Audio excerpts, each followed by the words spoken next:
We've got some breaking news out of Bellator where the Bantamweight World Grand Prix full bracket is set. This comes shortly after James Gallagher withdrew from the tournament due to injury.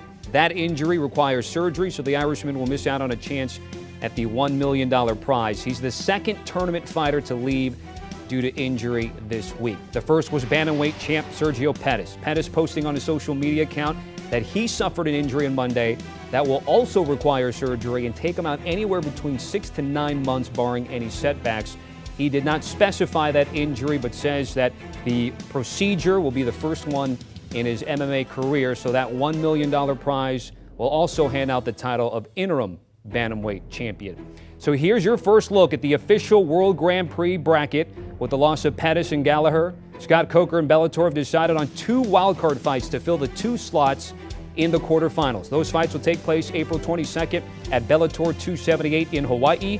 Jornel Lugo takes on Danny Sabatello. The winner gets Leandro Higo, bottom left half of the bracket. Josh Hill faces Enrique Barzola. Winner of that faces Magomed Magomedov in the bottom right half of the bracket. And then the next night in Hawaii, Honolulu, Bellator 279 on Showtime. That's co-headlined by Juan Archuleta, Rafion Stotts, as well as the Patchy Mix Kyoji Haraguchi fight in the World Grand Prix quarterfinals. Did you get all that? All right, let's break it down with Luke Thomas of Morning Combat. So Luke, now that we have all of the information in front of us, what are your thoughts here on this tournament? Well, it's always regrettable when people you have selected for a tournament fall out, but MMA fans should know this is not altogether uncommon. In fact, when Scott Coker was running Strikeforce, they lost a couple of names in the heavyweight Grand Prix and some of the matchups that fans wanted didn't quite come to materialize. We just saw in the light heavyweight Grand Prix they had to make some changes. So these kinds of things happen. It's why, in the old days, they used to hold tournaments in one night, which is not necessarily all that safe, but it at least keeps the matchups relatively fresh. But here's what I would say. I go back to what I told you just this week on CBS Sports HQ, which is 135 is stacked. If you were going to have a couple of guys fall out, you had to sort of scramble to figure out what you're going to do.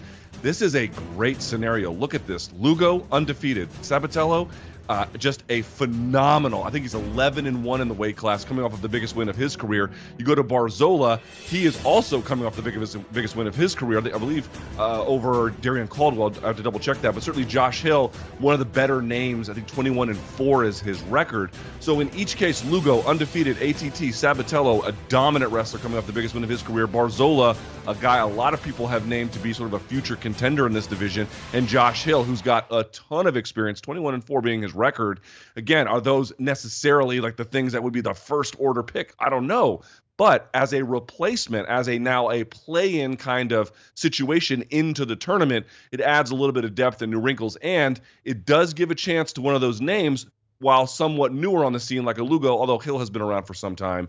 It allows them a chance to really assert themselves in the division, and if you don't have a name yet, this is a great chance to make a name. So, not great to see Gallagher go, not great to see the champion go, but this tournament is still very much live, and it's still very much up for grabs. The depth shown here with not only this promotion, but as you brought up this week, the entire landscape of mixed martial arts. In the spirit of March Madness here, if I were to ask you, because they always love in an underdog, 2 of the 4 wildcard participants are ranked in the Bellator rankings. But who would you say has the highest upside, or at least the very least is the most exciting to watch for you? That's a good one. Lugo is the most unproven, although quite good. Josh Hill has the most, him and Barzola have the most experience. I'm actually going to say Sabatello. Sabatello is just an absolute hammer. This guy can wrestle. He can strike. He has good cardio. He just plays the levels of the game really, really well. He's well trained. He's well coached. He comes from a good camp.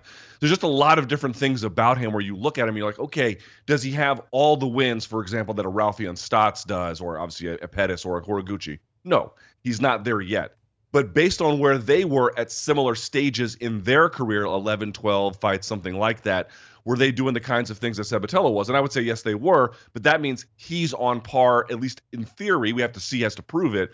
But what he has shown gives me a lot of confidence that when he gets to this tournament, you got to get past Lugo. And then, of course, he has to face Leandro Higo, who is another super experienced guy. I mean, it doesn't get easy in this tournament.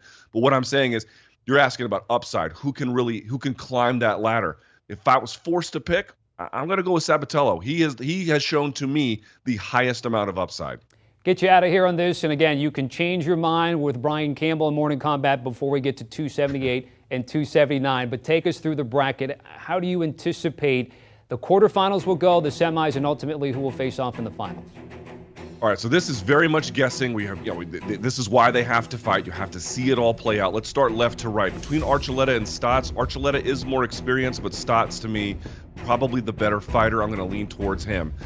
Now, assuming Sabatello makes it to Ego, it's very hard to say. I don't know exactly how that will go. I can tell you that Sabatello has wins over Brett Johns, who was a guy who was in the UFC, great submission grappler out of Wales, and he got handled by Sabatello. So you know what? I'll take a flyer on the idea that Sabatello can beat Leandro Ego. I don't think he can beat Stotts, so I think Stotts is going to be the winner of the left-hand bracket. On the other side, Patchy Mix is going to be a future star in the sport. There's no doubt about it. But Horiguchi is the present. I think he advances. Barzola and Hill, probably I'll go with Hill, but you know what? I'll go with Barzola on that one. But either way, I don't see either of them getting past Magomedov. So then you have Horiguchi versus Magomedov. I will lean ever so slightly towards Horiguchi, and then between Stotts and Horiguchi, I'm going to go Horiguchi, which is kind of funny, right? Because Horiguchi enters this tournament as something of the favorite, even though he just lost to Sergio Pettis via KO, although he was winning that fight up until he wasn't. So that's how I would have it. Stotts versus Horiguchi for the Bellator Interim Bantamweight Championship. And I think there's going to be a second fight made between Horiguchi and Pettis when Pettis gets healed. It should be exciting, yes, and hopefully a safe and speedy recovery for the champ to then unify that title. Our thanks to Luke Thomas. Luke, certainly appreciate it. A look at the Bellator 279 main card from Honolulu, Hawaii. Again, 278 with the wildcard fights to help set up this. The champion Chris Cyborg, Arlene Blencowe go at it once again in the featherweight world title bout. Juan Archuleta, the Spaniard, steps in for Sergio Pettis to take on Stotts. You see Patchy Mix and Kyoichi Horiguchi there to open things up on the night, and the return of Alima Lay McFarlane to her state against Justine Kish. That all happening on Showtime, and of course hosted by our Amanda Guerra. The guys at Morning Combat, award-winning team. They were just down here in South Florida doing work for you guys, the viewer. Make sure you download and follow them. The latest pod, 280, has Masvidal attacking Covington. More on that. I'm sure you've heard of that, of course. All that and more coming up. Make sure you download and follow the guys today. Do you want a sports network that delivers everything that matters about the game? The highlights, the picks, the instant analysis. No yelling, no fake debates, no politics. Hit the subscribe button and never miss a moment.